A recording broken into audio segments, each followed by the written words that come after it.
தாவுது போய். ஏ குரங்கு தாவுது. எங்க இருந்துச்சு? இதோ மேல இருக்கு பாரு. மேல போகுது. போகுது.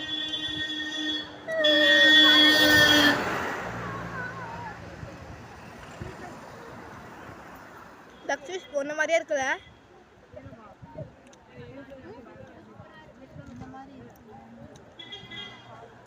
வீடியோ எடுக்கிறேன் அப்படியே கேட்கல அங்கே அதான் சொன்னேன் என் தம்பி மாதிரியே இருக்கு. இப்படி போயிடுச்சு டிசப்பியரா இல்லை மறுநாள் இருக்கு. குட்டி குரங்கா இருக்குயா?